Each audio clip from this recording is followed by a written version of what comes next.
Good afternoon. तो पिछले class में हम पढ़ चुके थे कि रेजिस्टेंस क्या होता है। तो जब उतना सारा चीज़ हम जान जाते हैं तो हमारे दिमाग में ये बनता है कि भाई रेजिस्टेंस तो एक बहुत खराब चीज़ है, एविल है, हमारा एनर्जी का लॉसेस करता है, जितना एनर्जी हम भेजते हैं उतना जाने नहीं देता है। तो एक क्वेश्चन उठता है कि भाई अभी तक तो 100% है कि रेजिस्टेंस दिमाग में जब भी बात होता होगा तो इसके लिए हमारे दिमाग में एविल ही आता होगा कि भाई ये हमारा एनर्जी को चूस लेता है, खत्म कर देता है। लेकिन अगर ऐसा है तो आप सोचिए सोचिए कभी कीजिए, जो इलेक्ट्रिक स्विच होता है तो उसमें से प्लास्टिक को आप उखाड़ दीजिए, प्लास्टिक को उखाड़ के हटा दीजिए और थोड़ा हाथ भिंगा लीजिएगा, जस्ट थोड़ा सा भिंगा लीजिए, उसके बाद उसको ऑन या ऑफ कीजिएगा तो आपको पता चल जाएगा कि वो एविल है कि नहीं है। क्योंकि जिस समय जब करंट लगेगा तो दिमाग ठीक हो जाएगा शॉक की वजह से। तो कहने का मतलब है कि ये एविल नहीं है। ये अब जैसा जिसका यूजेस होता है, फॉर एग्जांपल कि अगर आप देखिए गर्मी, तो गर्मी बहुत गर्मी लगता है, भाई ये तो बहुत खराब मौसम है। तो लेकिन नहीं, इसी समय एग्रीकल्चर अभी क्रॉप बेसिस में उगाया जाता है। तो depending upon the situation, resistance property है इंसुलेटर का, लेकिन ये प्रॉपर्टी अगर कंडक्टर में आ जाए तो ये एविल का काम करेगा। नहीं तो अगर ये इंसुलेटर में आपका रेजिस्टेंस नहीं रहता तो हमको जब भी हम लोग जाते हैं स्विच ऑन करने के लिए तो क्या होता कि हमको शॉक लगता। ठीक है, तो आप कह सकते हैं resistance is not an evil, it is friend, but sometimes when it comes in conductor it act as an evil. तो एग्जांपल और भी है। एग्जांपल और क्या है, अगर देखिए अगर हम यहाँ पढ़ा रहे हैं, चाहे कोई भी अपना अपना काम कर रहा है, अगर इन केस क्या हुआ, एयर, यहाँ पे एयर जो कि बहुत ज्यादा जिसका होता है रेजिस्टेंस होता है, रेजिस्टिविटी होता है, अगर वो नहीं रहता तो हमारा जो स्विच था, प्लग था, जो भी था, यहाँ पे देखिए इसमें से जो इलेक्ट्रॉन्स थे वो एयर में निकलता और जब वो चार्ज फ्लो करता, हमारा बॉडी को टच करता तो हमको बैठे बैठे करंट लगने लगता। फॉर एग्जांपल वो जो एक स्पाइडरमैन का मूवी था, इलेक्ट्रो आई थिंक था, उस टाइप का, जिसमें वो एयर के थ्रू इलेक्ट्रिसिटी को फ्लो करवा देता था, तो जो कि ऑलमोस्ट नामुमकिन है। कभी कभी हम लोग देख लेते हैं, जैसे एग्जांपल है कि जब भी बिजली कड़कता है तो वो इतना ज्यादा हाई वोल्टेज रहता है कि वो एयर को फाड़ देता है। एयर को फाड़ने का मतलब क्या है, उसका डाइलेक्ट्रिक स्ट्रेंथ को घटा देता है। यहाँ बात कर रहे हैं डाइलेक्ट्रिक स्ट्रेंथ को घटा देता है, इतना तोड़ देता है कि उसके थ्रू इलेक्ट्रिसिटी पैदा हो जाए। और हमारे अंदर इतना कैपेबिलिटी नहीं है कि एयर के थ्रू इलेक्ट्रिसिटी पैदा करे। वो आसमान से जो बिजली थंडर गिरता है, लाइटनिंग होता है, वो डाइलेक्ट्रिक स्ट्रेंथ को उसका तोड़ देता है। तो यहाँ बात हुआ है डाइलेक्ट्रिक स्ट्रेंथ का। तो आज का सबसे पहला टॉपिक ही है हमारा डाइलेक्ट्रिक स्ट्रेंथ, और दूसरा हम पढ़ेंगे कॉम्बिनेशन ऑफ रेजिस्टेंस। तो डाइलेक्ट्रिक स्ट्रेंथ क्या है, बड़ा छोटा सा चीज है। हर एक वायर, चाहे कोई भी मटेरियल हो, कंडक्टर, इंसुलेटर, उसका अपना एक स्ट्रेंथ होता है, उसका एक स्ट्रेंथ होता है जिसके चलते वो कितना देर तक करंट को रोक सकता है। It is the property of wire by virtue of which it can opposes electric current for a certain period of time. But जैसे जैसे इस वायर के अक्रॉस, जैसे ये वायर है, इस वायर के अक्रॉस हम अपना पोटेंशियल बढ़ाते जाएंगे, पोटेंशियल डिफरेंस।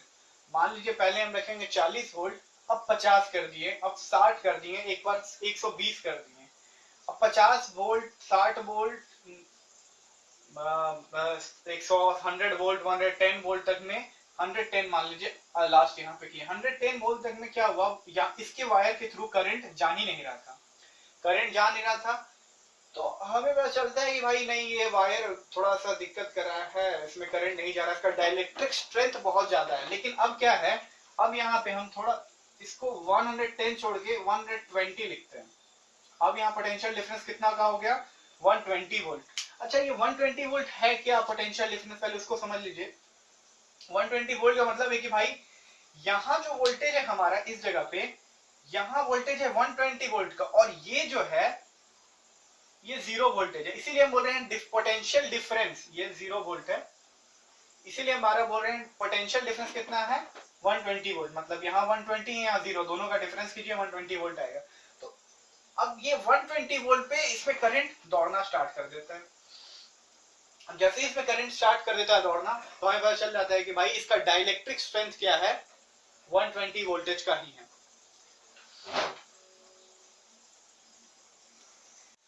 हाँ, तो डाइलेक्ट्रिक स्ट्रेंथ क्या था भाई, जितना देर तक वायर अपोज कर सकता है किसी भी इलेक्ट्रिक करंट को। तो अब इसमें क्या होता है कि ये किसी किसी सब्सटेंस में बहुत ज्यादा होता है, जिस सब्सटेंस में ज्यादा होता है उसे हम कहते हैं रजिस्टर, सॉरी रजिस्टर नहीं बोलते हैं, उसे हम कहते हैं इंसुलेटर।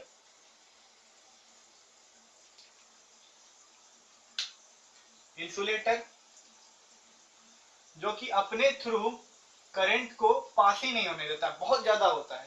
और इसमें सबसे ज्यादा जो रैंकिंग किया जाए कि भाई सबसे बड़ा इंसुलेटर कौन है, तो इसमें हमारा एयर आता है। एयर, वैक्यूम, अच्छा वैक्यूम क्या होता है पहले वो जान ले। वैक्यूम जस्ट जो स्पेस में होता है, स्पेस में कोई मटेरियल या नल वॉइड, उसी चीज को वैक्यूम भी कहते हैं। और वो उसका रेजिस्टेंस जो होता है एयर के इक्वल ही होता है। अब आइए कंडक्टर। कंडक्टर में डाइलेक्ट्रिक स्ट्रेंथ क्या होता है उस वायर का, बहुत ज्यादा ही कम होता है। हो सकता है कि भाई वो तुरंत 0 वोल्टेज से जैसे ही पोटेंशियल डिफरेंस बढ़ा, 10 वोल्ट दिए यहाँ पे, करंट दौड़ने लगा। अब किसी किसी वायर में 12 वोल्ट पे काम करता है, तो हम बोलते हैं वो वायर का डाइलेक्ट्रिक स्ट्रेंथ क्या है भाई, बहुत ज्यादा है, वो वायर को हम नहीं खरीदेंगे, वो वायर खराब है हमारा। तो ये था डाइलेक्ट्रिक स्ट्रेंथ का कॉन्सेप्ट, ठीक है। तो इससे हमें पता चलता है कि नहीं, रेजिस्टेंस जो है वो काम है, बट इसका जगह जगह पे इंपॉर्टेंस है।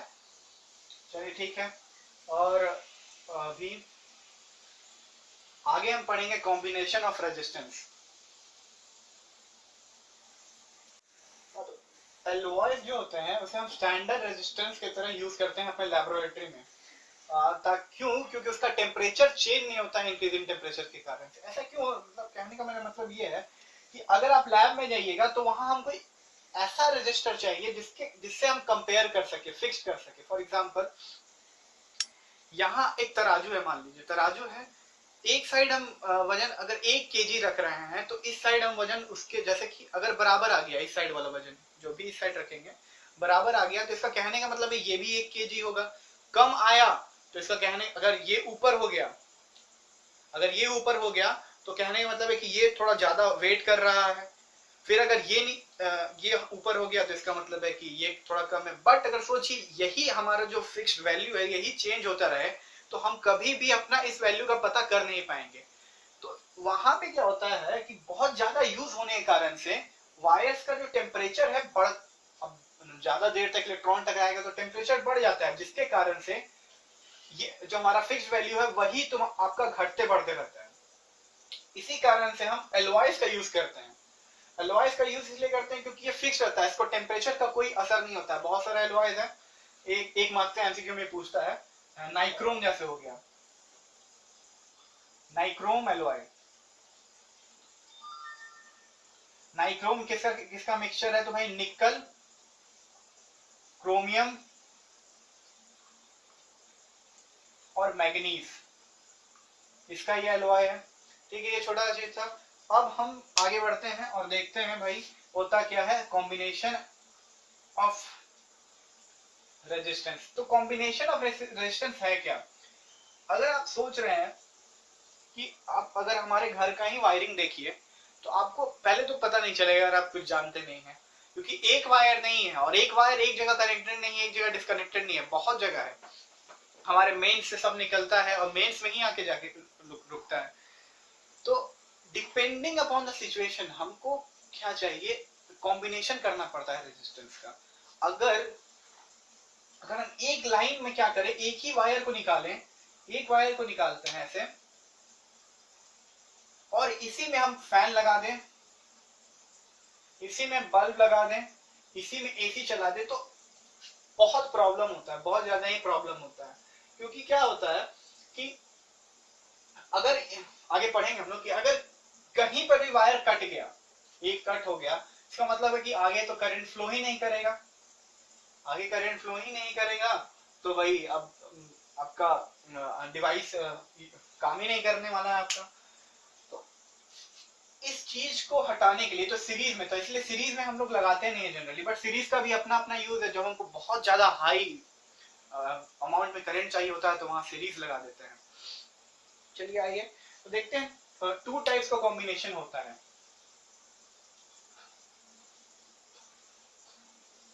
पहला तो हो गया हमारा सीरीज, पैरेलली लिखते रहेंगे, उस साइड और इस साइड कंपेयर करते हुए चलेंगे। अगर यहाँ लाइट आता है तो थोड़ा सा अपना ब्राइटनेस को कम कर लीजिएगा, कि पिछला वाला वीडियो में थोड़ा लाइट आ गया था और वो दिक्कत हो गया था। कैमरामैन बहुत ज्यादा ही चालाक है इसीलिए, ठीक है, सॉरी। सीरीज है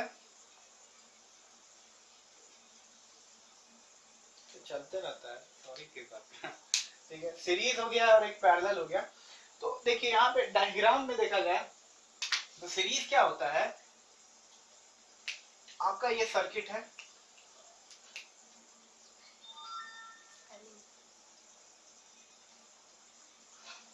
स्पेलिंग गलत हो गया है, PARALLEN यही होता है ना, ठीक है, करेक्ट कर लीजिएगा, गलती हो रहा है, ठीक है। तो यहाँ क्या है, सीरीज में जो रजिस्टर्स होते हैं, पहले हम बता चुके हैं रजिस्टर को ऐसे डिनोट करेंगे, रजिस्टर होते हैं वो एक साथ लगा हुआ होता है। और ये क्या है, ये सब तो सबको पता है भाई, ये क्लोज की है, यहाँ से पॉजिटिव साइड से आपका करंट फ्लो करने वाला है और ऐसे करंट जाएगा। तो सीरीज में कुछ ऐसा होता है, नाम देते हैं R1 R2, ये हमारा R3 है, ठीक है। ये हमारा जो करंट निकल जा रहा है I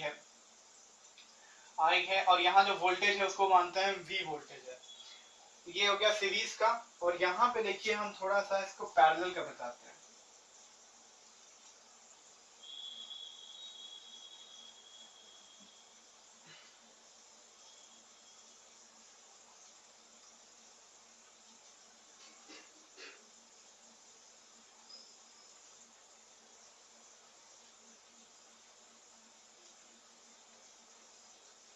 R1 R2 R3 यहाँ पे सेम है, यहाँ से जा रहा है आपको I, ये हमारा V वोल्टेज हो गया। दोनों में क्या है, अब देख, अगर आप सीरीज में देखते हैं पहले, तो यहाँ से जब ये करंट जाएगा तो इस करंट के पास आगे जाने का कोई रास्ता ही नहीं बचता है। इसके लिए केवल एक ही रास्ता है और उसी रास्ता को ये फॉलो करने वाला है, ये I। तो यहाँ अगर ये I है तो यहाँ इस रजिस्टर को भी I मिलने वाला है, इसको भी I मिलने वाला है, इसको भी I मिलने वाला है, क्योंकि दूसरा कोई रास्ता है ही नहीं, तो जाएगा कहाँ।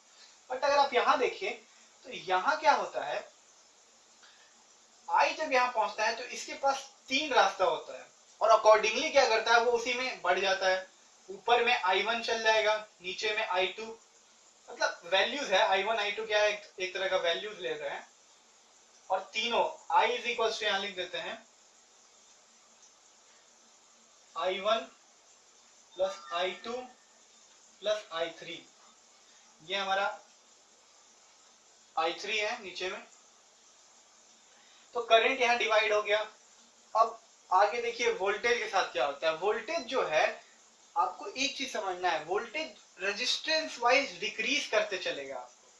यहाँ पे अगर, जैसा हम जान रहे हैं कि यहाँ हाई वोल्टेज है, पॉजिटिव साइड है, यानी यहाँ पे हाई वोल्टेज है, और ये क्या है, लो वोल्टेज है।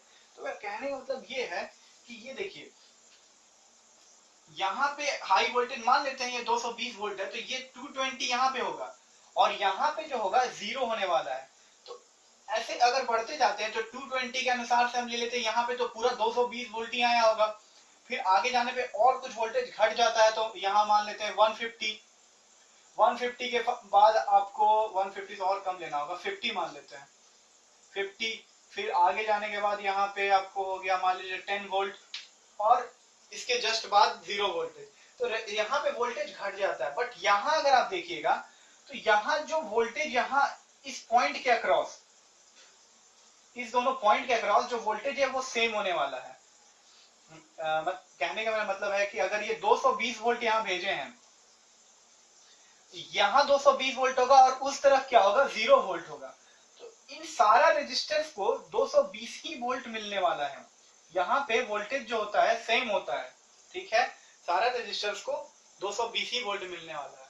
ठीक, ये तो हो गया समझने का चीज कि भाई सीरीज और पैरेलल में डिफरेंस क्या होता है। अब आगे इसका फॉर्मूला क्या होता है, जब इसको एक इक्विवेलेंट रेजिस्टेंस निकालते हैं सबको जोड़ करके, तो उसका फॉर्मूला कैसे बनता है, तो उसके लिए एक फ्रेश डायग्राम पहले बना देते हैं।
ठीक है, तो ये R1 R2 R3 हो गया। अब यहाँ पे होता क्या है,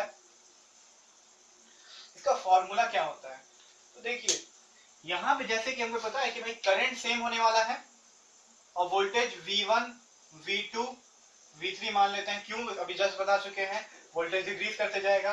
अब यहाँ क्या है, I है, तो यहाँ पे I1 जाएगा, यहाँ पे क्या जाएगा I2 और यहाँ पे क्या जाएगा I3। ठीक है, अब यहाँ पे देखिए वोल्टेज तो अक्रॉस दोनों के पॉइंट के अक्रॉस क्या होगा, सेम होगा, मतलब इस पॉइंट के जितना भी यहाँ पे रेजिस्टेंस है सब में क्या होगा, V voltage V voltage V voltage. तो अगर आप देखें तो हम अगर करंट निकालते हैं, इसमें अगर करंट निकालते हैं I इक्विवेलेंट, ये EQ है, इक्विवेलेंट है, अगर I निकालते हैं तो यहाँ होगा I1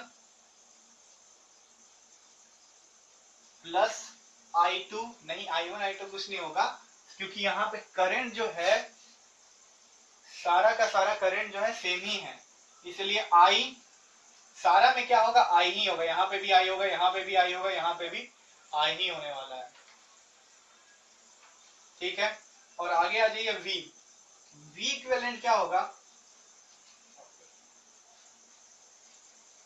और यहाँ पे V इक्विवेलेंट क्या होगा, सब में डिफरेंट है, तो V1 plus V2 plus V3, ये हमारा V इक्विवेलेंट हो गया।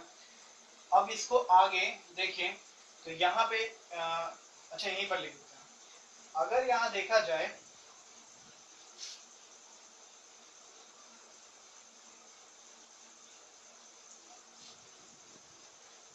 V1 plus V2 plus V3, अब यहाँ अगर देखिए आप R इक्विवेलेंट निकालना चाहते हैं, R इक्विवेलेंट क्या होगा, इसको इक्वेशन 1 मान लीजिए, इसको इक्वेशन 2 मान लीजिए। अगर इक्वेशन 1 अपॉन इक्वेशन 2 करते हैं, इक्वेशन 1 डिवाइडेड बाय इक्वेशन 2, तो यहाँ होने क्या वाला है, V1 plus V2 plus V3 divided by I, और जब इसको फर्दर सॉल्व कीजिएगा तो यहाँ पता चलेगा V1 by I plus V2 by I plus V3 by I। ठीक है, और V1 अपॉन R1 को ओम्स लॉ में हम पढ़ चुके हैं भाई कि V अपॉन I क्या होता है, तो रेजिस्टेंस होता है। तो यहाँ पे लिख रहे हैं R इक्विवेलेंट क्या हो जाएगा, जैसे यहाँ वोल्टेज 1 है तो इसको डिनोट कर देते हैं R1 से, यहाँ पे भी R1 लिखे हैं, V2 है तो वहाँ R2, और अगर V3 है तो वहाँ R3, करंट सब में बाकी सेम रहने वाला है। अब यहाँ आते हैं पैरेलल में, तो जैसे पैरेलल में आते हैं तो यहाँ दो चीज है, यहाँ क्या है, पहला तो करंट सब में डिफरेंट होने वाला है, I1 I2 I3, और जो वोल्टेज है वो क्या होगा, सेम होने वाला है। तो यहाँ सबसे पहले हम लिख लेते हैं भाई कि current I equivalent is equals to I1 plus I2 plus I3, और V इक्विवेलेंट, जब वोल्टेज सब में सेम ही है तो V इक्विवेलेंट क्या होगा, यहाँ V ही होगा, सब में वोल्टेज सेम है। तो अब आगे आते हैं,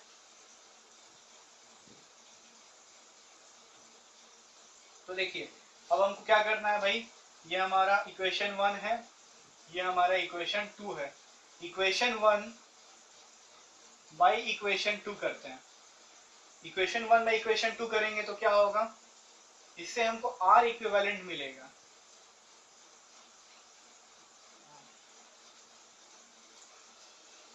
पहले इक्वेशन 1 बाई इक्वेशन 2 कर देते हैं। I1 upon V plus I2 upon V plus I3 upon V, ठीक है।